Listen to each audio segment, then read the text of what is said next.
Indiana Newsdesk is made possible in part by Smithville Fiber Internet, streaming TV, home security and automation in Southern Indiana. More information at smithville.com.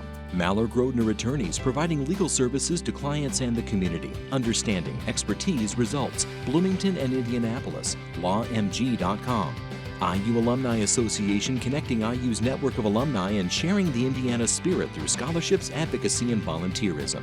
alumni.iu.edu.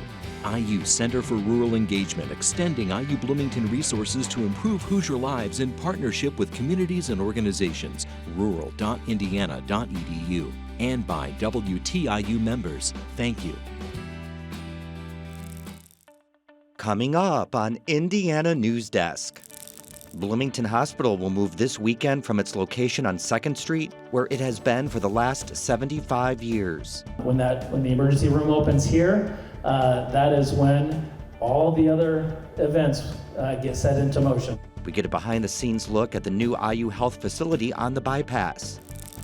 Construction on I-69 has routed traffic through Martinsville for the last year, but it's had one positive side effect. We've captured a lot of people. You know, I've always gone up and down, but I've never come downtown. You guys got a beautiful downtown. They say, well, yeah, it's been here for a long time.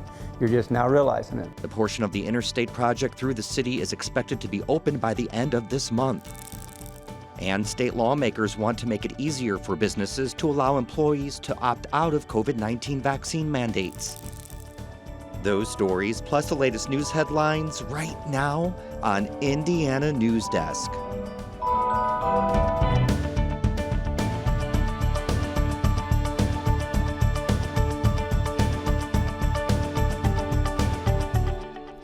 Welcome to Indiana Newsdesk. I'm Joe Wren.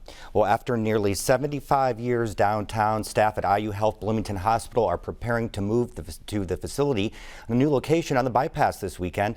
The move has been in the works for 6 years. Benta Boutier reports on the preparations at both sites to ensure the process goes as smoothly as possible.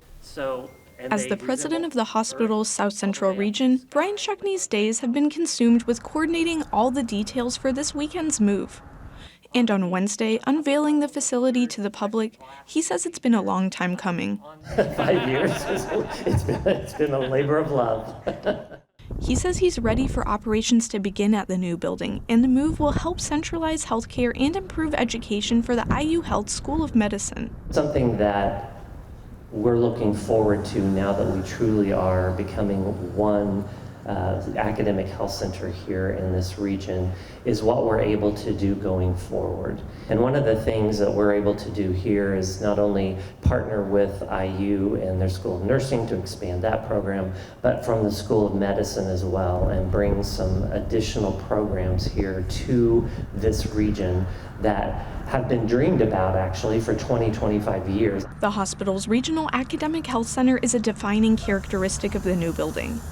And Cameron McLean, a lifelong Bloomington resident and now IU School of Medicine student, says the new site was a big part of his decision to stay local to continue his education. So the only class that we've had is anatomy, but it's a brand new anatomy lab, so it's not grimy and dirty yet. Classes for nurses and medical students started being held in the Regional Academic Health Center wing of the building a year ago. The classrooms have the latest technology. Students learn with simulators, which are designed to mimic live patients, how to prioritize and treat patient needs. The new hospital is 80,000 more square feet than the current IU hospital. The tour showed off the hospital's new emergency department. It opens with a triage space where a nurse and tech will receive people before moving them back to the rapid assessment area. It's a very quick triage, a once-over look at you. Let's see what your oxygen level is and your heart rate. From there, patients are sorted into rooms based on acuity. The emergency department has a room dedicated to treatment of victims of sexual assault, and the space for behavioral health treatment has doubled. The new hospital's perinatal and neonatal intensive care unit were another stop on the tour. The space contains an 18-bed NICU, a 24/7 staffed OBED with 6 beds, 12 labor rooms, and 24 postpartum rooms. It really is a mini hospital and a hospital that is designed to serve our parents and our families.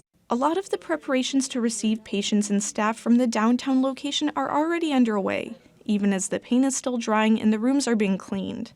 But a lot of the work will have to wait until this weekend. On Sunday, the downtown hospital will keep its emergency room open while the new one starts operations on the east side. That is actually the beginning of the trigger.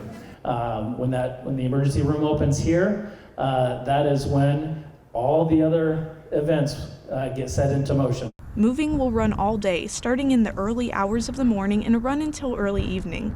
Officials say the goal is to complete the transfer during one shift of staff, which is 12 hours.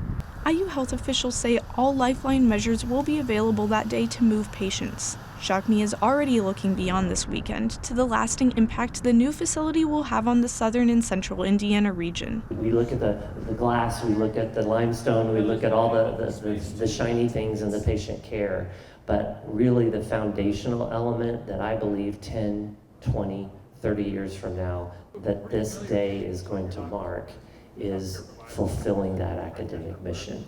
I think raising people that can train here as well will make them more likely to stay, and I think that will, produce better physicians that are more connected with the community. The city of Bloomington purchased the old hospital site, which will be converted into housing, green space, and other resident uses after demolition of the old site is completed.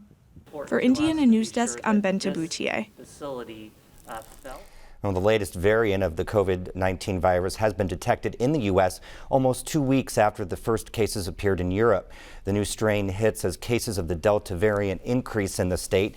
Indiana announced more than 6,000 new COVID-19 cases Wednesday. That's the most since mid-January. The state has also passed the 1 million mark for positive cases, and the death toll since the beginning of the pandemic now tops 17,000. We're joined now on set by Graham McKean, the Assistant Director of Public and Environmental Health at Indiana University.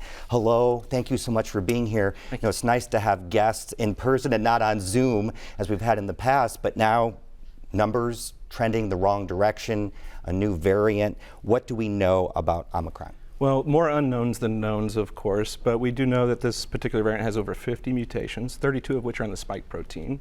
And a number of them are concerning for what we previously know about other variants and their terms of being more transmissible. On the science side, we don't have much yet. We have one preprint study that shows the risk of reinfection might be about 2.5 times higher, but it's anecdotally probably more transmissible than Delta. Still yet to see how severe the virus is and how it stacks up against existing treatments and vaccines. Well, then that's what I was going to ask about. People are going to want to know, do the current vaccines, any indication at all that the current vaccines will protect us from the new variant? There's no reason to believe they will not continue to protect against severe disease, hospitalization, and death, so they're absolutely vital in that regard. They might have a little bit more immune escape potential in terms of creating symptomatic infections, but hopefully those are mostly mild, and that seems to be what we've heard so far with the Omicron cases. So what does this mean now heading into the winter, most activities inside? And I think we've been hearing the same type of preventive measures. Is that right? That's right, and it's the same stuff with this one as well. Obviously, get vaccinated if you're not vaccinated, get boosted now if you're not boosted, and continue to mask indoors, use ventilated spaces, and be smart about your activities and use those layered prevention strategies. Any word about the spread in the U.S. right now? Well, it's pretty diffuse. Not seeing a lot of linkages there, but we have cases from Hawaii to California to New York. It's assumed that it's here, but right now we're in the middle of a Delta surge still, and it's, as you just said, severe. We're seeing the highest cases in Indiana since January, highest positivity rate since January, and hospitalizations are increasing very quickly. Yeah. More variants on the horizon? I mean, will this end? I don't think we'll ever eradicate COVID-19, but I think it will become a more endemic virus, more like a common cold. And maybe this is our bridge to that with Omicron. If it is less severe and more transmissible, then that makes that a more easily manageable virus and disease. One more question, because we've heard about the pandemic fatigue, and it's been going on 1.5 years. What can we do, or what can anybody do to keep this, still people using these preventive measures? Well, I think, again, just protecting yourself and others through the vaccinations, through the boosters, and just to continue to bear with us as we finally get to where we need to be with this virus becoming more endemic. I know you're very busy, you have lots to do, so really appreciate the time to come in here today. Thank you so much. Thank you, Joe. Appreciate it.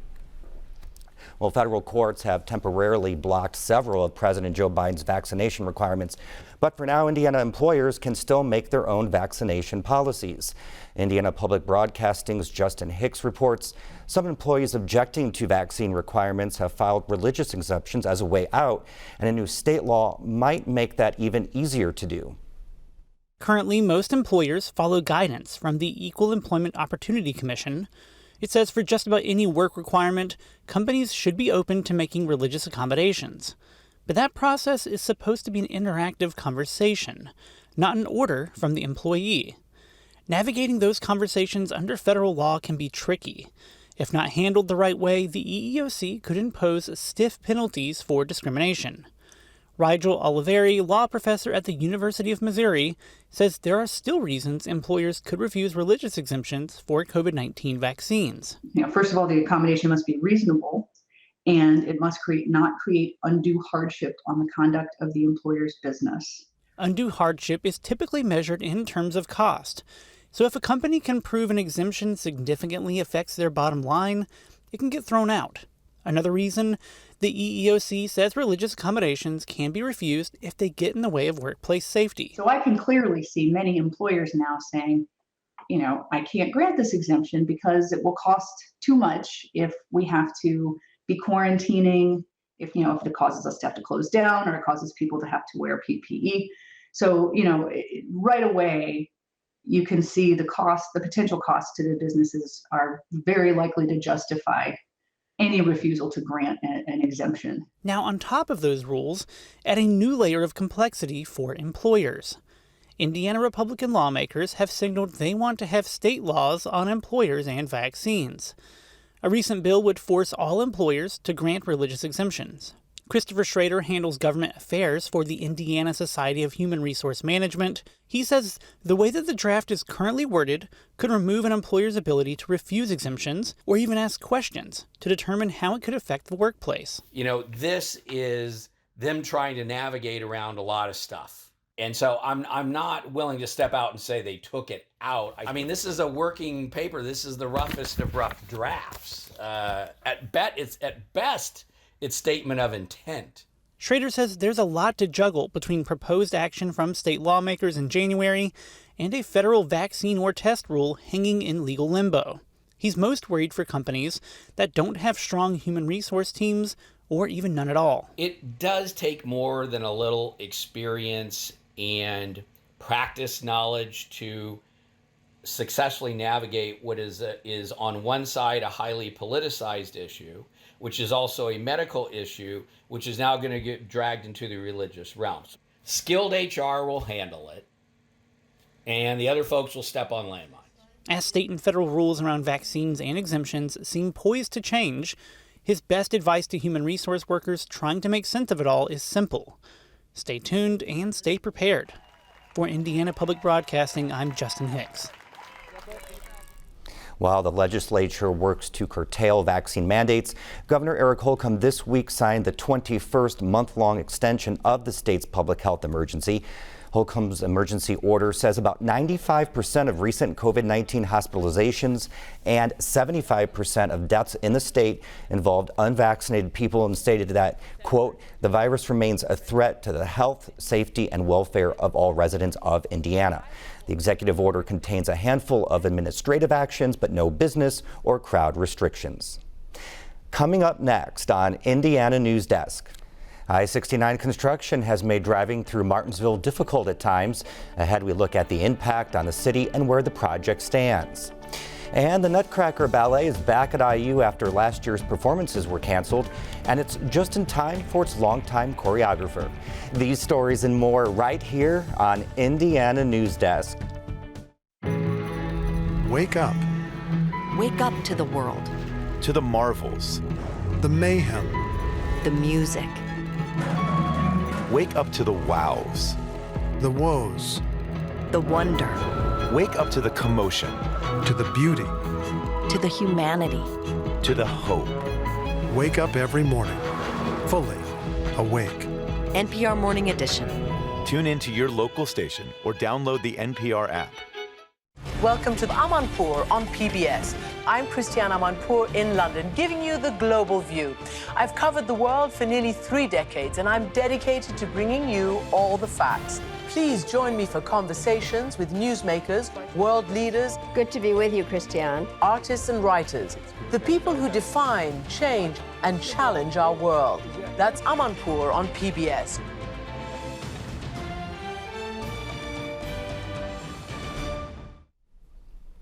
Welcome back to Indiana Newsdesk.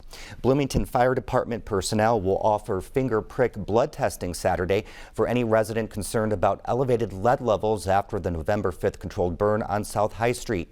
The testing is scheduled from 10 a.m. to 4 p.m. at the BFD headquarters on South College Avenue. Additional testing may be made available if demand warrants. Test results this week of blood samples collected from firefighters who took part in the controlled burn showed no detectable lead levels. The burn rained lead-tainted paint chips over a nearby neighborhood. Well, it's welcome news for many Hoosiers in southwest Indiana. The stretch of Interstate 69 near Martinsville is on track to open at the end of the month. For the last year, construction has upended life there as traffic was diverted through the city.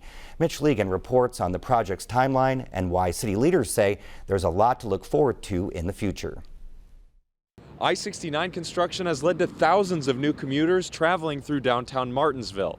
It's been a headache for residents and a boom for businesses, and some are hoping construction never ends.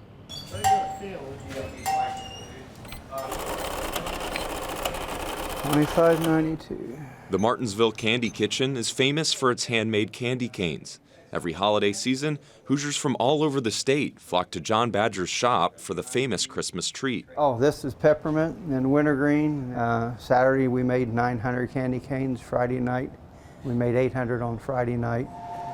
Badger's gotten an influx of first-time customers who discovered the store this year. He says some are just now realizing that Martinsville has a downtown.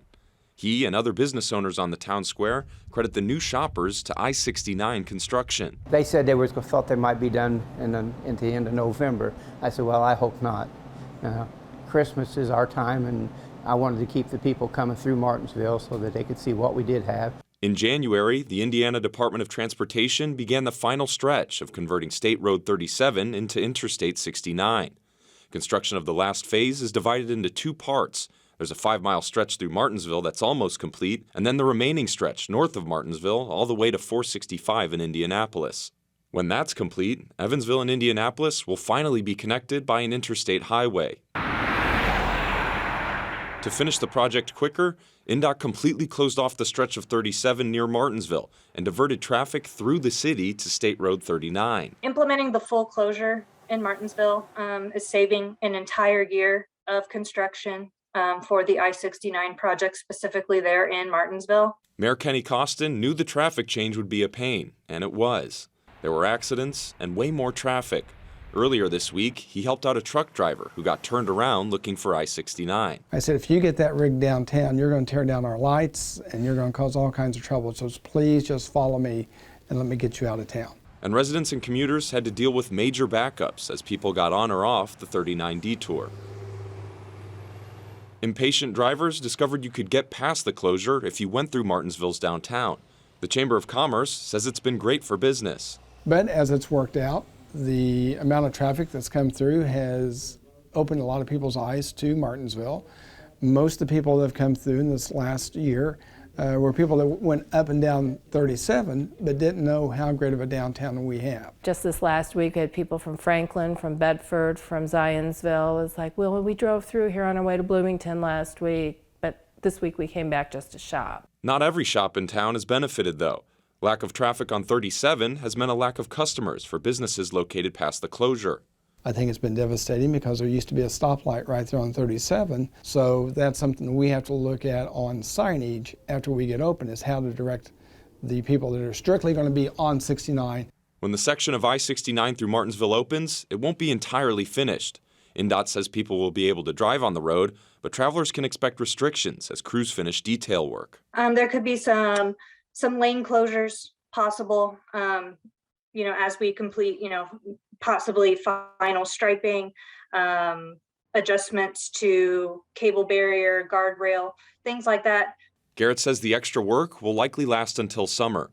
There aren't plans for another full closure on 37, but rolling construction north of State Road 144 will continue. The goal is to have I-69 completed by 2024. Sure, there are days you're banging your head against the wall thinking, goodness, when's this going to be done? This has been a pain. But when you look at the entire whole picture, it has been good for the city. He feels the last year's exposure and future completion of the highway will set Martinsville up for future growth. At the Candy Kitchen, Badger's hoping this new wave of customers has discovered their new holiday tradition. For Indiana Newsdesk, I'm Mitch Legan. Now, INDOT officials say that once completed, I-69 will shave 11 minutes off the commute between Martinsville and Indianapolis. So if you make that drive twice a day, 5 days a week, you'll save about 2 hours. A lawyer for a woman who say Indiana's former attorney general drunkenly groped them are arguing their lawsuit against the state over his actions should go forward on the grounds that they were state employees. A lower court judge blocked the 3 women from suing the state for sexual harassment, ruling that they worked for the legislative branch, and then Attorney General Curtis Hill had no employment authority over them. An attorney for the women says the ruling could create a loophole allowing the state to avoid responsibility.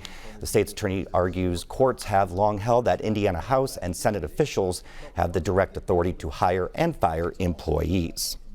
Well, winters in the northeast U.S. and Great Lakes states are warming faster than other parts of the country.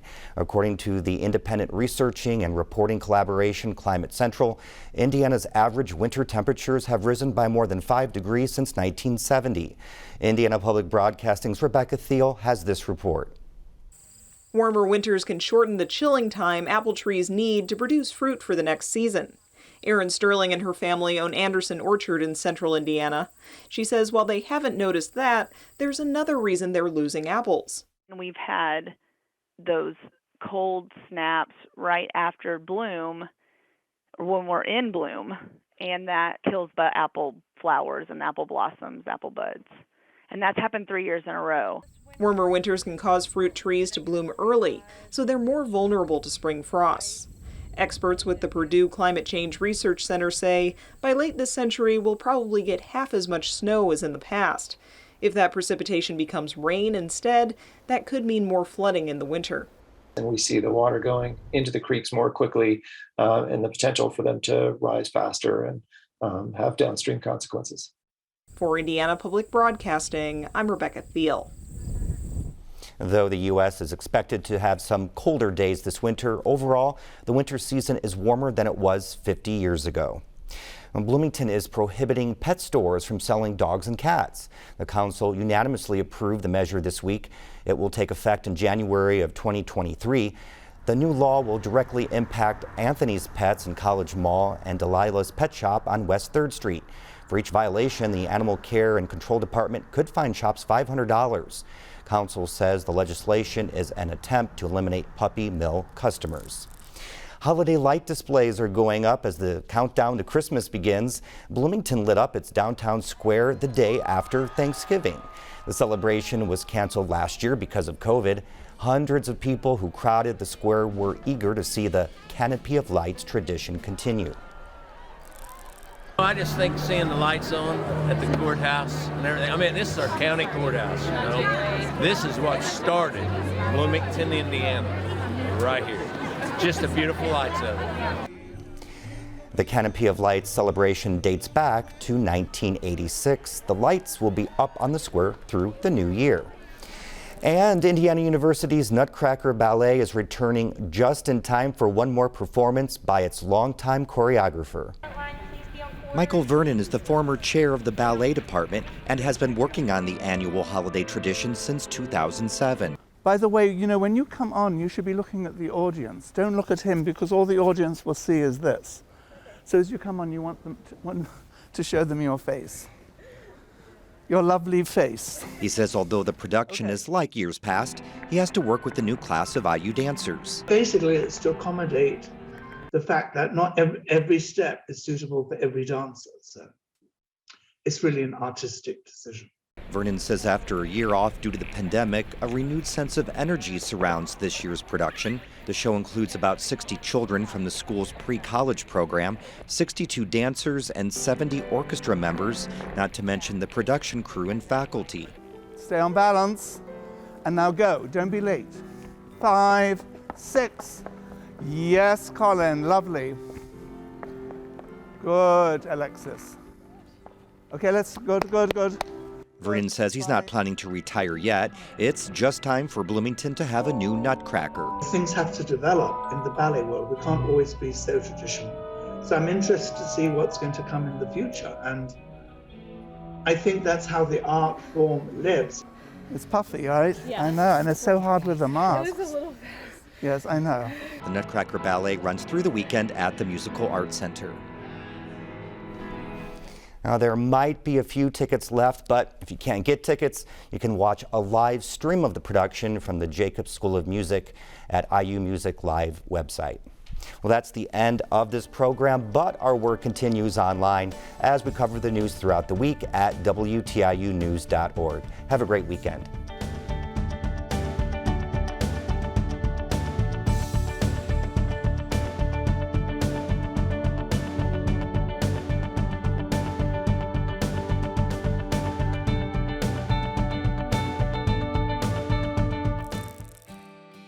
Indiana Newsdesk is made possible in part by Smithville Fiber Internet, streaming TV, home security and automation in Southern Indiana. More information at smithville.com. Mallard Grodner Attorneys providing legal services to clients and the community. Understanding, expertise, results. Bloomington and Indianapolis. lawmg.com. IU Alumni Association connecting IU's network of alumni and sharing the Indiana spirit through scholarships, advocacy, and volunteerism. alumni.iu.edu. IU Center for Rural Engagement extending IU Bloomington resources to improve Hoosier lives in partnership with communities and organizations. rural.indiana.edu. And by WTIU members. Thank you.